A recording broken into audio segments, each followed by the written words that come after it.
So now that that's out of the way, we're back. We're back. We're owning it. I feel like when I follow concepts and these different ideologies, that I can really lose myself, and I can be in a space of pressure. Like my mind can jump from gotta say this, gotta do this right, whatever it is, and I'm starting to realize just a little click within the mind that it's not how you do it. You know, you do what feels right.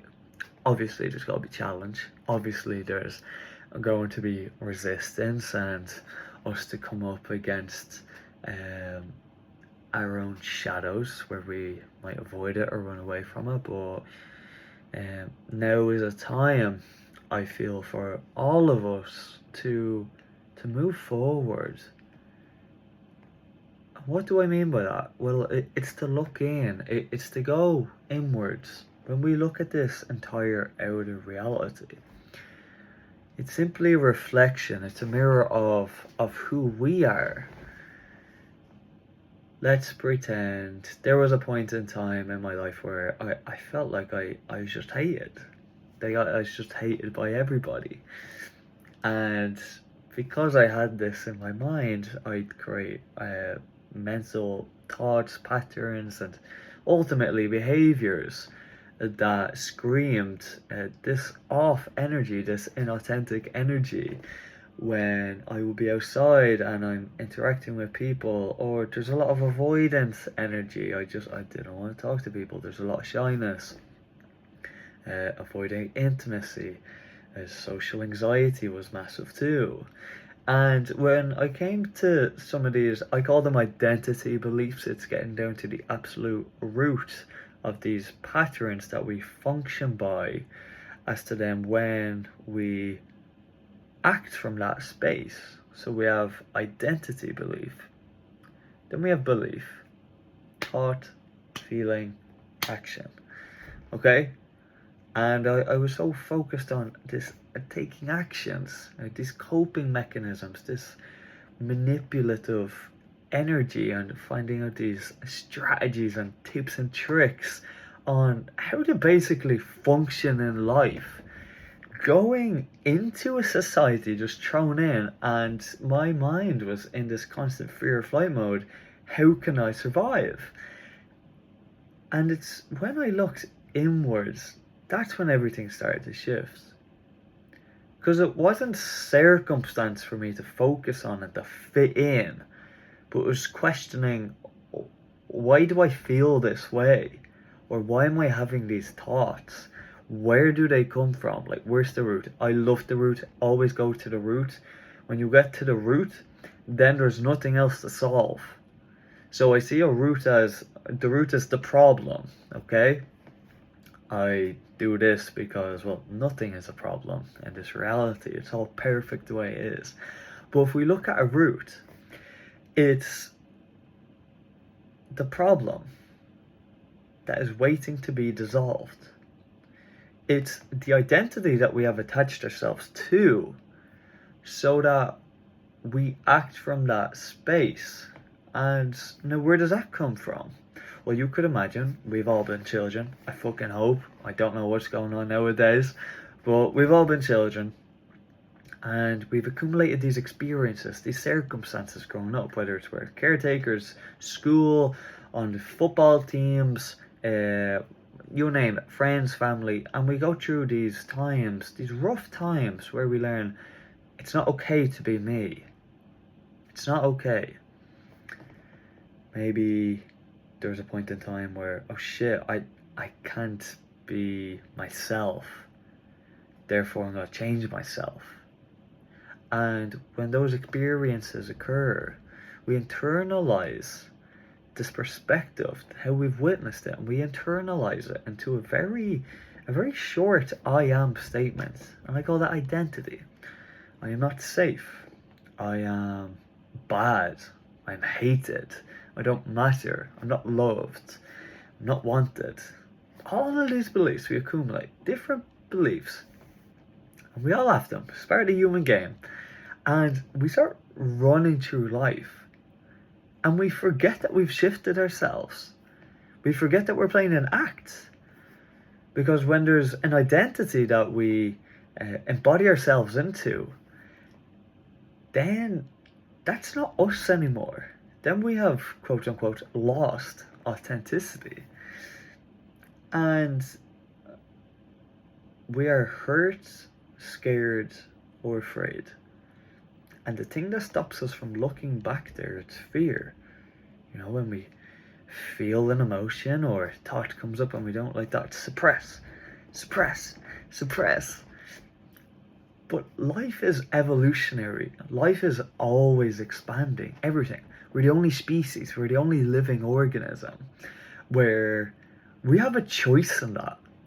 And yes, at the fundamental level, regardless of what dualistic side you want to look at it from, shadow or light, we are evolving.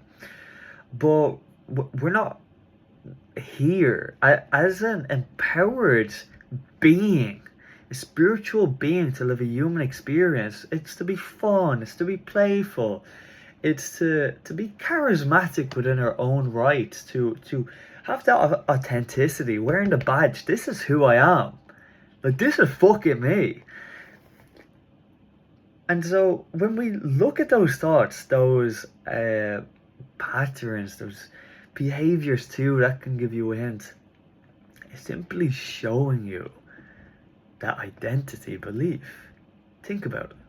If identity is here, and you have belief, thought, feeling, action, well then a lot of the actions, they were a byproduct of the identities that we live in.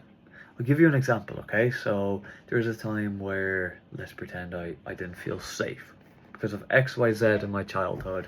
I'd get shouted at, be insulted, I'd feel very embarrassed, failing tests, not doing well in football games, you name it, okay?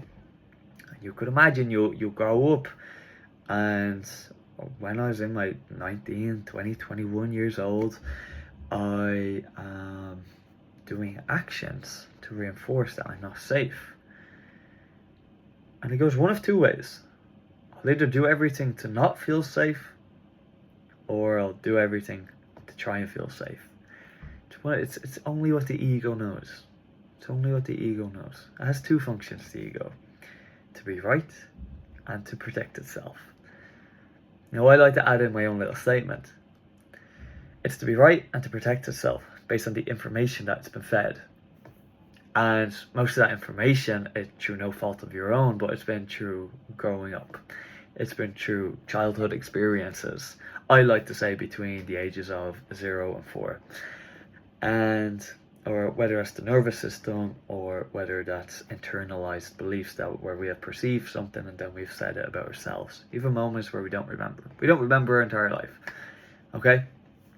And basically, if the identity was that I am not safe, then for me, it was incumbent upon myself to put myself into situations where I wasn't safe, attracting cult-like people, or being low on rent each month, or attracting people into my life, a lot of narcissistic tendencies within these people, where I'd feel safe at first and then instantly it's, oh shit, I don't like this, and you'll just feel this energy. I'd feel this intuition, but that's very suppressed at that time. And basically, to come full circle, when we can identify these beliefs, then those mental complexities dissolve.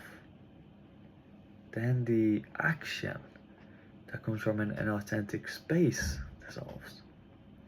And that's where you really allow the essence of who you are to flourish, to blossom, to just be free, to step into this version that you know is waiting for you, you know? That you get that feeling.